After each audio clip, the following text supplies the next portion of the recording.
Today's episode is going to be a bit short with just two reviews.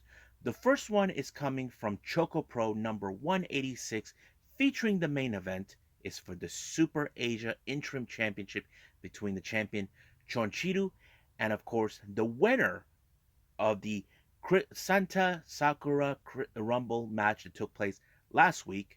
Antonio Honda will challenge for that title. And also, we're going to review a past event by Ice Ribbon for the new Ice Ribbon number 1157 in Ottawa City from last November. And also, a little bit more information on the news updates regarding what took place with Toni Storm. As you know, it's been officially announced that she was released, but it appears that more information has now been arising about why she was released. So, let's get ready to watch another episode of Deleted Wrestle Zone.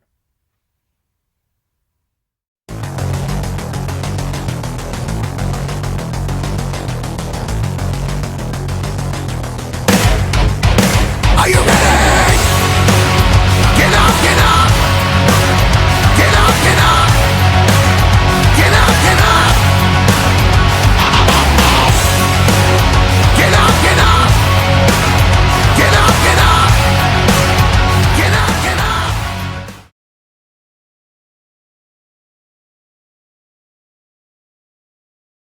Welcome everybody to Deleted Wrestle Zone. All things that it's pro wrestling with AEW, NXT, New Japan Pro Wrestling, Impact Wrestling, the National Wrestling Alliance, various promotions, wrestlers, matches, and championships. I am your host, Jay right here. So, let's begin with the latest ChocoPro show number 186.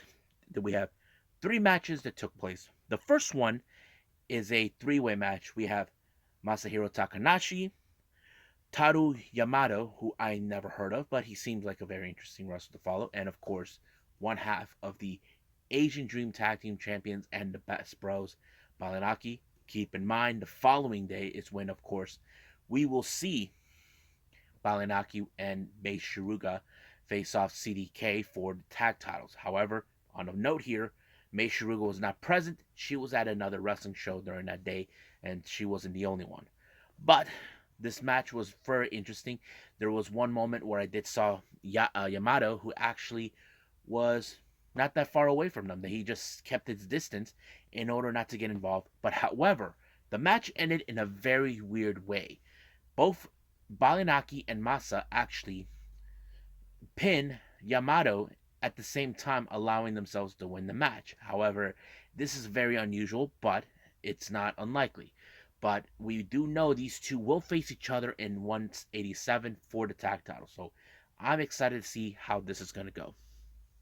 Now, our next match, we have a bit of a rivalry, or should I say a grudge, coming from both Sayaka Obihiro and Chiko Shikawa, taking on the Lizard Kappa Kozo and his friend Dragon Sakura Noso. Now, Kappa has been a tendency to attack Sayaka on various occasions. On previous time, he did attack her, almost costing her the Rumble match from last week, this past weekend. And I think it kind of showed us, that they are taking this further. However, right before anything could begin, both Kappa and Dragon attacked them at the same time, tried to beat them up. However, once again, I don't know how Kappa does it. Every time they put the mat on top of who presumed we thought it was Kappa, turned out to be Chiko Shikawa. I don't know how he does it. But somehow, Sayaka Obihiro actually pulled off an amazing victory, and I don't think Kappa takes it too kindly that he lost in that fashion. I don't know how long the rivalry has been taking place, but I thought it was pretty good.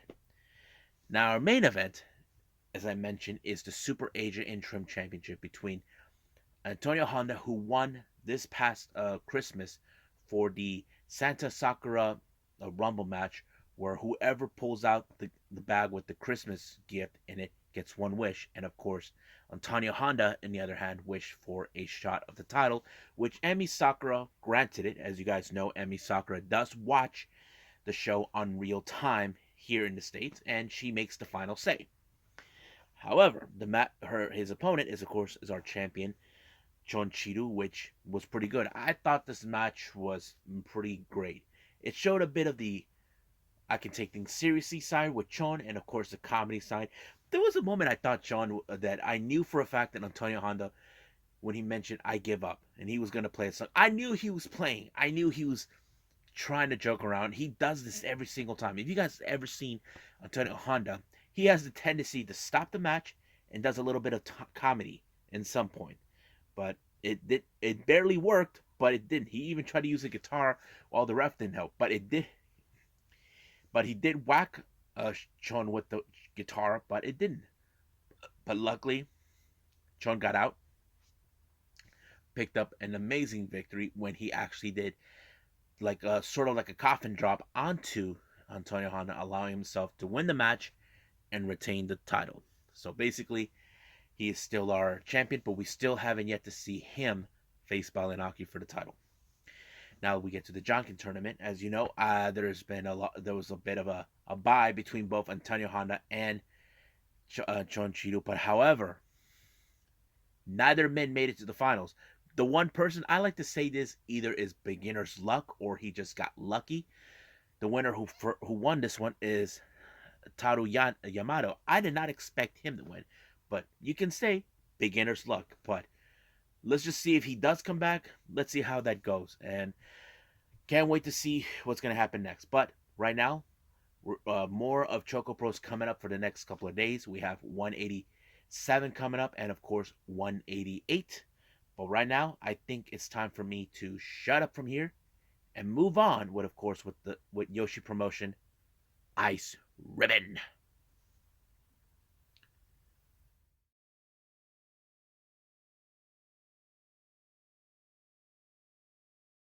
Okay, so it's been a while since I did an Ice Ribbon review. This one is from New Ice Ribbon 1157. This one took place in Ottawa City in some gymnasium. This was dates back all the way to the 13th of November. Lot of, they had about a couple of championship matches and all this, but the first match we have a six woman tag team match. We have team number one Sadan, Cherry, and Bani Oika taking on Yappy, Koichi, and Kiku. It was an interesting match. Not much to go on, but it was Sanan who pinned a Kiku into this to allow with a some sort of a um, crucifix or some sorts or la casita, whatever they call that. But it was a pretty good victory, and I think Kiku was a bit surprised that that happened. Next up, we got Asahi taking on Kaho Matsu Masuda. I know Matsuhira. Uh, don't know who they are, but it's pretty interesting to know these are new names I never heard of. But I can tell you the winner. It's Asiha. I'm not much familiarized with her. Next up, we got tag team action. We got the Lovely Butchers, Hamuko Ochi, and Mochi Miyagi taking on Miko Ainoi, and of course, Momo Kogo. Um, this was a pretty good match. However, from the moment they shake their hands, of course, Momo and Miku actually attack both the Lovely Butchers, try to get a head start. But the only advantage in this one is both Miku and Momo. They're both a bit slimmer than the Lovely Butchers. They're a bit more heavier, much heavier for them. Not like size, kind of like Tamina, but you know what I mean. But it did not help them one way or the other. But it did allow for Mochi to pin Momo for the victory, which was a bit surprising for Momo, but it happened. You know. Next up, we got Makoto taking on Yuki Mashido. Uh, this was like more of a bit of a comedy, as you know. I don't know what Yuki was thinking. There was this moment where she was on one side of the term of the ring in the corner, and the same thing with Makoto. But somehow the ref was like, "What are you doing?" He, of course, out of nowhere, he decides she, Yuki grabbed his hand, and he was doing she was doing one of those acrobats. Now instead of walking right across, she goes on top of go from the one corner to the next to get to Makoto. I thought that was like, what? That took a long while to get there, but it did help. But Makoto was like, huh, what are you doing? And then until Yuki got out, pushed her to the side, and then she jumped off. But however, Makoto, who has a bit of the much of wrestling experience than Yuki, it did allow her to pick up a victory when she pinned her. Next match is a Triangle Ribbon Championship match in a three-way. We got Rina Shinaki, who was the champion during that time, taking on Totoro Satsuki and Maika Ozaki. Now, these triple threat matches, you guys know how this one goes. It goes beyond anything you know. It's unpredictable. You don't know who's going to win. But it was um, Maika Ozaki who pinned Rina for this one. It was pretty good. I have to say, very decisive victory on her part.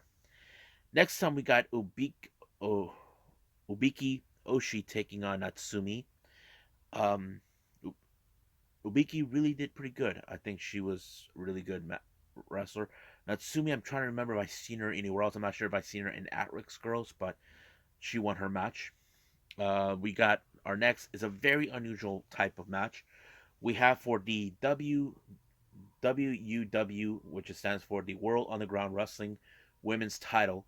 At the same time, the Fantastic Ice Championship #1 contender match is being on the line. So basically, we got Tekla, who is the champion for the WUW, and Akane Fujita also competing for both. So basically, you got the title and the contendership on the line at the same time. But I have to say, this was one of those matches where, as you guys ever seen Akane Fujita, she's involving herself in death matches and hardcore matches, but she took um Tekla to the limits until finally Fujita had her like in a camel clutch, pulled her way back until she lost conscious, and ref made the decision to call the match, saying it's over.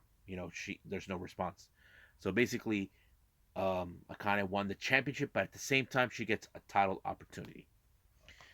Next up, we got the International Ribbon Tag Team Championships between Sayuri Anoe and Zuzu Suzuki taking on the Azude Revolution, consistent of Miyu, Yiki, and Risa Serra. Now, I want to put a note on this.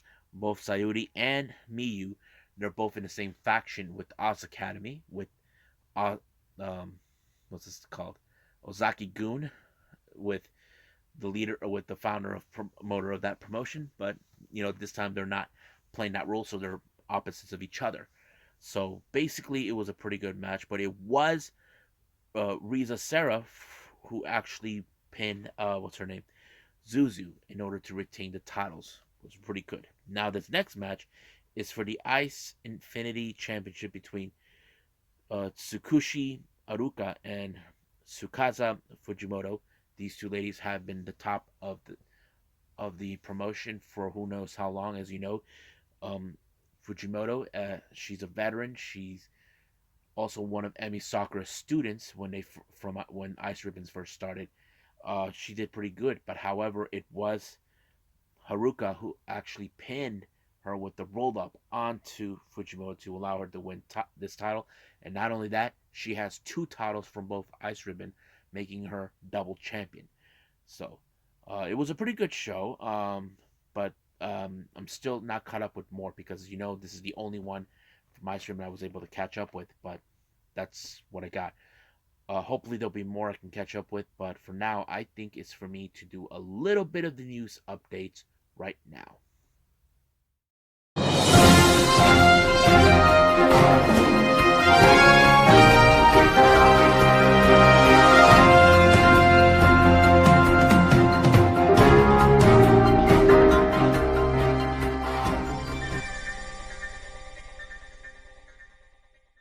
Okay, so we're here with the news updates. As you guys know already, what you heard about Toni Storm, I mentioned this in the last previous video. Toni Storm has been released from the company.